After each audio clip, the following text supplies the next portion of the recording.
Entiendo que dais por superada la crisis económica y que ahora, superada esa situación, toca enfrentarse a algo que solemos procrastinar. Y supongo que también es algo que hacen los directivos. Yo creo que toca pararse a pensar. ¿Por dónde empezamos?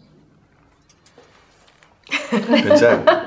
¿Por dónde empezamos? Pues hay que empezar pensando, ¿no?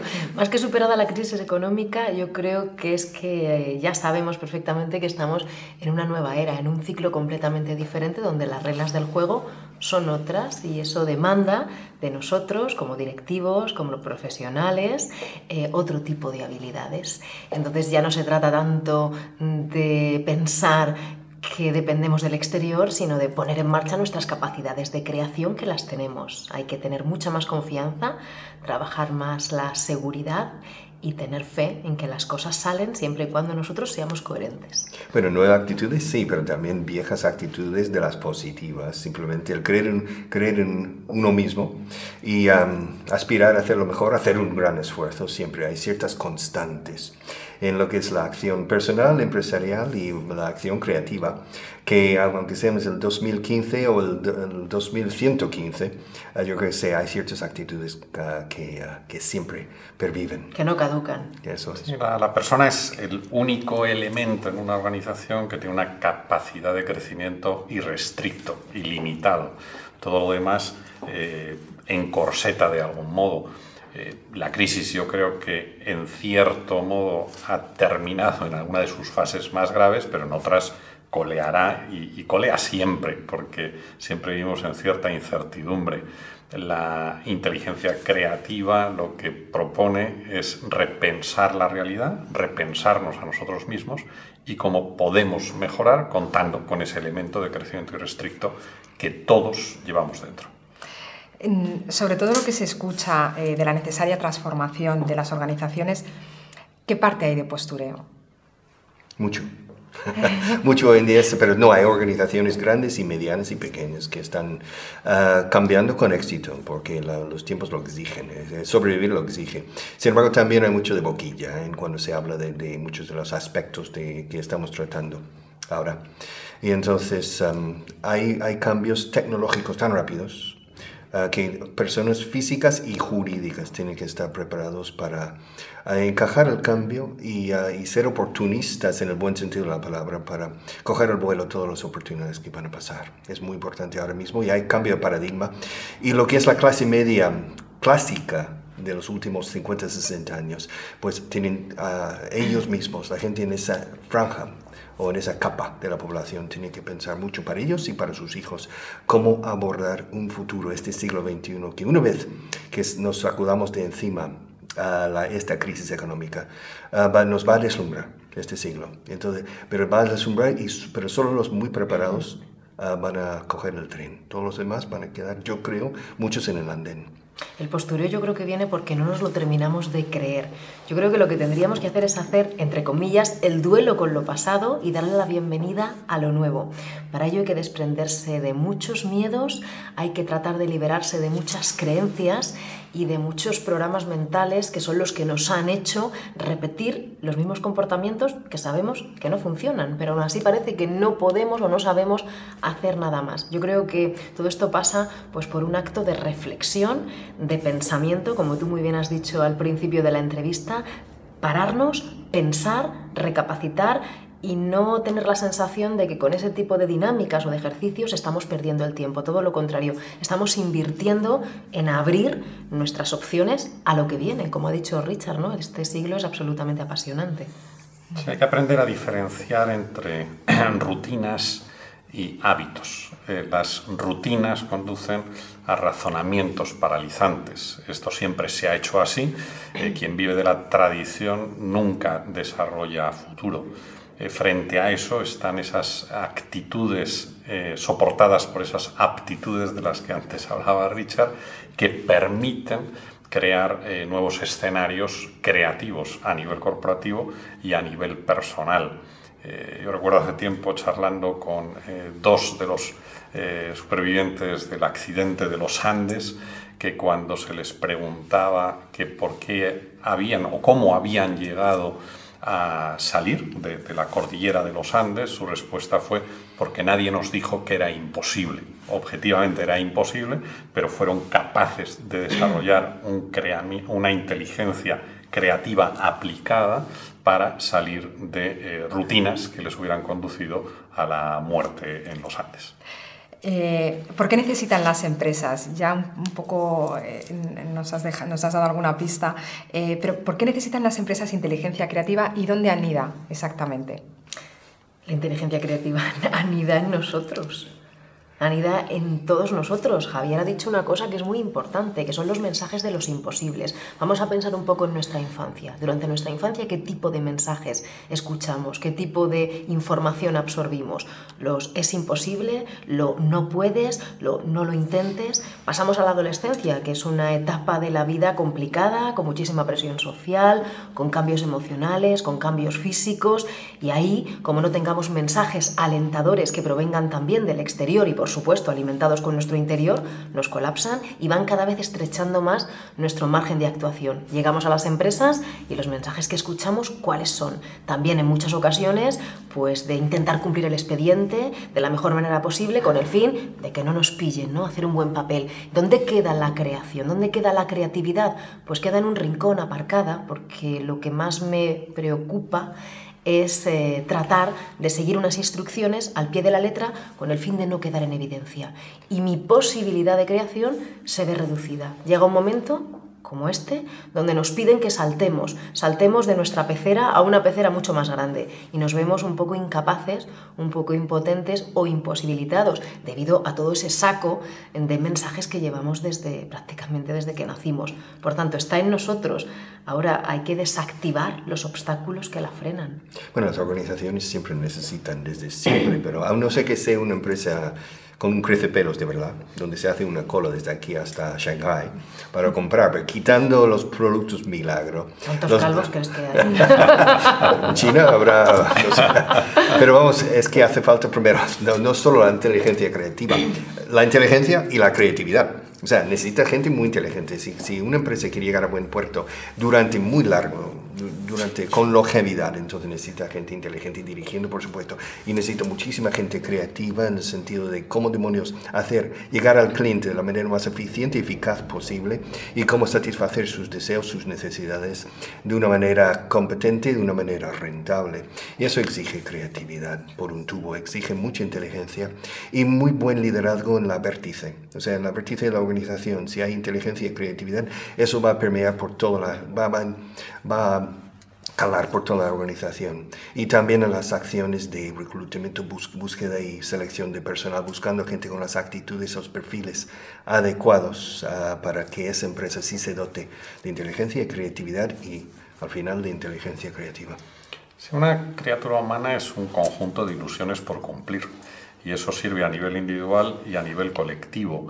Aquellas personas u organizaciones que han quedado anquilosadas o que consideran que cualquier obstáculo es insuperable son muertos vivientes.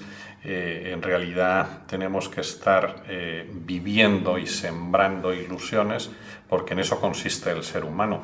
Hay una expresión de una poetisa rusa de Nor que dice que lo importante en esta vida no es no cumplir todos los sueños de juventud. Lo peor es no tener sueños que cumplir. Las organizaciones vivas, lo mismo que las personas vivas, en el sentido más profundo de la palabra, son aquellas que están llenas de un entusiasmo personal o colectivo para conducirse a un mejor escenario. Y para mí ese entusiasmo, si no existe a nivel de alta dirección general, presidencia, es muy difícil que exista en las capas inferiores, donde es más necesario todavía. Claro, porque las organizaciones viven en cascada, es decir, lo que se vive arriba es lo que va cayendo, lo que va calando, lo que va permeando la organización. Por eso la alta dirección es particularmente responsable, porque de lo que se come se cría. Decía Feuerbach que somos el resultado de lo que comemos. Yo digo que en realidad las organizaciones son el resultado del modo de actuar de su alta dirección. Y una nación entera. Aún así, por dar también un mensaje un poco más positivo, sí que es cierto que la cultura corporativa pues se genera arriba, pero todos tenemos un margen de actuación dentro de la faceta laboral de nuestra vida. Entonces yo creo que hay que pensar cómo puedo yo dotar a mi tarea, a mi puesto de trabajo, a mi equipo, de una mayor dosis de ilusión. Por ejemplo, ¿cómo puedo montar una reunión para que en esa reunión aparezcan trazos de creatividad? Puede que la cultura corporativa de mi organización sea poco dada a la apertura, poco dada a la comunicación libre, pero nadie me dice cómo debo yo montar una reunión de trabajo. Ahí puedo tener un margen de actuación y puedo añadirle ingredientes diferentes, puedo montarla en un espacio físico distinto, puedo comenzar una reunión con una pieza de música, puedo hacer muchas cosas con el fin de que los canales creativos de mi gente, que están albergados en el cerebro, se abran y dejan de tener ese colapso tan tremendo que viene en forma de presión, resultados, tiempo, etcétera, ¿no? Sí, cualquier ecosistema tiene subecosistemas y cada uno en el nivel en el que nos encontremos tenemos que procurar que nuestro ecosistema o nuestro subecosistema dentro del ecosistema sea lo más creativo y positivo posible. Pero el ecosistema en general sí es muy enemiga del subecosistema. Está claro. Ese pobre subecosistema tiene la vida en los días contados. Hará 2 reuniones así y a la tercera dirá, me voy a otro sitio. Pero bueno, habrá sido feliz. Elena, ¿por qué Javier Fernández Aguado? Porque yo creo que es el único que pone coherencia entre Richard y yo. Bueno, yo creo que por la forma tan simple que tiene de ilusionar a la gente, por el discurso tan estructurado, tan rico, y por la capacidad de asociación de ideas que tiene. Es decir, es capaz de traer personajes de otros siglos y hacer que vivan pues en este siglo tan convulso y tan extraño que tenemos delante, ¿no? Trae anécdotas que vienen muy bien para que la gente entienda desde el punto de vista metafórico pues una verdad que a veces duele, cuesta o nos remueve bastante, ¿no? Entonces es una persona muy estructurada, es simple, es sencilla y le dota de mucho conocimiento a todo lo que está diciendo. Javier, ¿por qué Richard Vaughan? Pues el origen está en un flechazo. Yo escuché una conferencia de Richard en Barcelona, precisamente en el ámbito del Manager Business Forum. Me encantó lo que dijo, no en todo estaba de acuerdo y en mi ponencia, que era posterior a la suya, lo hice patente y nos gastamos unas bromas mutuas con una sintonía de fondo.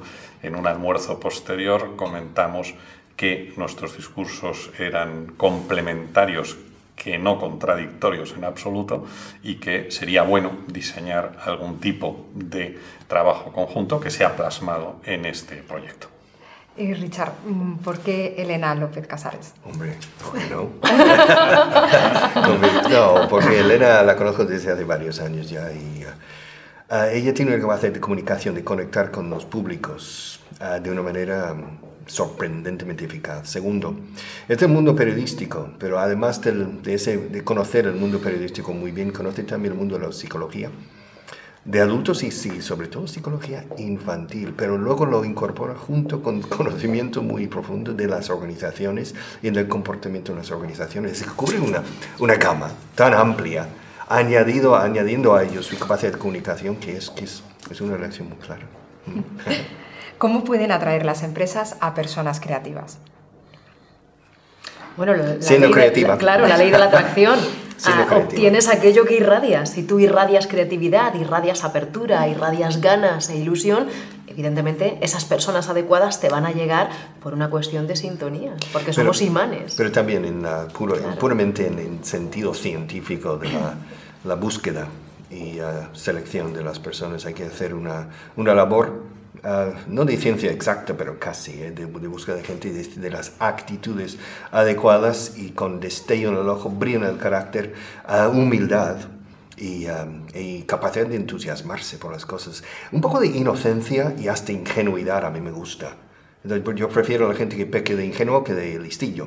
Entonces, prefiero tener unos ingenuos inteligentes y luego que ya se espabilen un poco y luego se hacen muy creativos. Hay que tener mucho cuidado en la búsqueda de las personas con mirar los ojos, mirar la sonrisa, a mirar la sinceridad en el habla, etc. Entonces ya tienes el 80%, para mí el 80% ganado, porque ya te dotas de gente con creativa o capacidad de llegar a ser creativa. Sí, hay que estar atentos a todas esas señales emocionales que dice Richard. Yo creo que los procesos de selección de personal están dando un giro muy interesante. Ya no se miran tanto esos conocimientos técnicos como en épocas pasadas y se está poniendo mucho el foco en esas notas de inteligencia emocional que se dejan ver pues, en un movimiento de manos, en un tono de voz, en una serenidad a la hora de hablar, en una mirada de ojos, inclinación de cabeza, movimientos. Yo creo que tenemos que estar atentos ahí. Ese feeling que te da alguien, esa sensación, eso es lo que vale, porque ahí está trabajando tu intuición y la intuición nunca miente. Sí, las organizaciones con alma buscan gente con alma y las organizaciones muertas buscan los muertos vivientes. En situaciones de crisis, desafortunadamente, pues muchas personas tienen que agarrarse a un clavo ardiendo, es decir, hay que ganarse la vida y las organizaciones a veces son crueles, dañinas, ahuyentan talento porque lo que buscan es lealtad perruna, pero cuando la economía funciona, cuando hay posibilidad de cambiar de trabajo, cuando hay posibilidad de buscar nuevos ambientes, pues la gente buena va a las organizaciones buenas. Y en esto las estructuras a veces son un poco, algunas veces son inteligentes y otras son perversas. Yo conozco organizaciones extraordinarias en captar talento, exactamente igual de extraordinarias en ahuyentarlo, precisamente porque no son organizaciones con alma. Sin embargo, aquellas en las que hay proyecto, flexibilidad, sentido común, alma, son aquellas capaces de atraer ese talento creativo que es lo que permite esa sostenibilidad cara al futuro. Mientras preparaba esta entrevista he pensado un poco en la creatividad perdida y sospecho que la universidad se ha convertido en una especie de cementerio de elefantes para la creatividad. No sé si estáis de acuerdo. La universidad que yo recuerdo, ¿no? Y que no la tengo tan lejos, pero... También es la que yo recuerdo, ¿eh? Sí. Yo también recuerdo cómo había cierto resquemor a la hora de levantar una mano y hacer una pregunta. La pregunta es una de las habilidades fundamentales del pensamiento creativo porque ayuda a abrir opciones, ayuda también a saber dónde están los puntos de fricción y te da nuevas posibilidades. Los niños preguntan porque tienen un afán tremendo de conocer todo lo que hay a su alrededor. Conforme nos vamos haciendo mayores, la pregunta se va reduciendo porque parece que preguntar es de tontos. Y yo creo que la universidad debería proponer un giro para que el universitario, el estudiante y desde luego desde el colegio sea un actor partícipe de su propio proceso de aprendizaje y no un espectador de butaca, no alguien que está tragando conocimientos que por otro lado, como dicen algunos niños, no entiendo por qué este señor dice cosas que ya están en internet, que le puedo dar a un botón y escuchar. ¿No será mucho mejor pues el provocar la curiosidad y las ganas de explorar? Porque esas son realmente las lecciones que de verdad se te quedan en la vida, ¿no? Yo propongo ese giro a que seamos más protagonistas de este proceso de aprendizaje. Bueno, yo no he hecho el sistema educativo español, pero sí llevo 40 años observando y también trato con los productos derivados del sistema. Pero para mí no es una cuestión universitaria, es cuestión casi de preescolar en adelante. La aversión al riesgo, el sentido del ridículo, el miedo escénico, el pánico, tenéis muchas palabras y expresiones para ello. Esto no lo vi en el sistema norteamericano, donde desde primero de primaria teníamos que ponernos de pie y exponer, entonces perdíamos el miedo escénico y diferente enfoque hacia el logro. Entonces desde primaria había medallas o premios de logros, aunque simplemente con unir dos hilos y crear una chispa, etc. Ya te daban un premio, entonces ya entendías que las capacidades que podrías tener y que sí iba a haber mérito y que ibas a recibir algo a cambio. Aquí no, aquí es mucho memorizar y mucho simplemente recibir del profesor y luego reproducir en un examen y poco más. Y entonces, los cambios a nivel universitario yo creo que primero tienen que darse a nivel primario. Sí, la Universidad Española, con excepciones notables, acumula gran parte de las patologías organizativas que cualquier estructura puede acumular.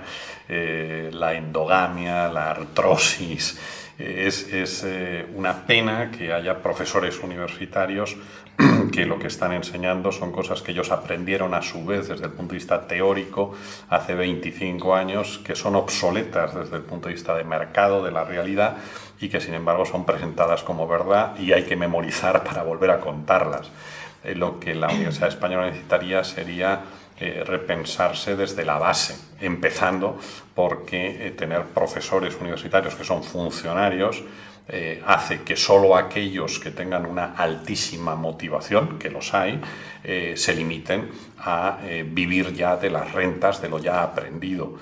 Por tanto, yo coincido con Elena y con Richard en que habría que repensar el sistema de formación y, desde luego, los sistemas ahora mismo de selección del profesorado en la Universidad Española sencillamente habría que dinamitarlos, habría que repensarlos desde el principio y habría que impedir que una persona que ocupa una plaza en un momento determinado, ya de por vida, haga lo que haga, se permanezca allí. En otros modelos, los anglosajones, hay que revalidar esos conocimientos y demostrar periódicamente que tú estás capacitado para preparar a las nuevas generaciones, cosa que hoy en día en España es todavía desafortunadamente impensable. Y sobre todo una cosa muy importante que tú has dicho, en Vaughan es verdad, siempre decimos que el secreto está en el profesor.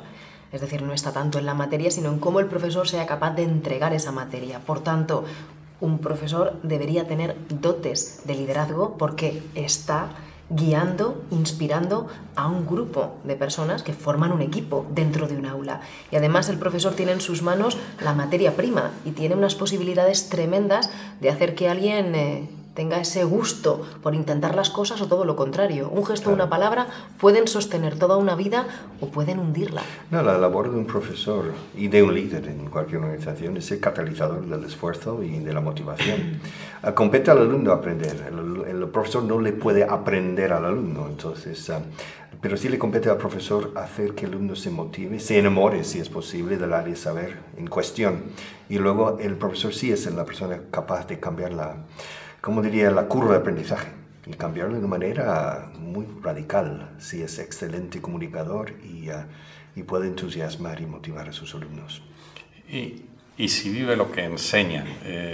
Yo, gran parte de mi amor al arte, a la historia, procede de profesores concretos que tuve pues, en Escolapios primero, en el Colegio del Pilar después, luego en las universidades en las que he estudiado. Recuerdo profesores concretos que hicieron que aquellas materias a las que quizá en un primer momento yo no estaba más inclinado, sin embargo, posteriormente dices, aquello era vida, no era un conocimiento obsoleto.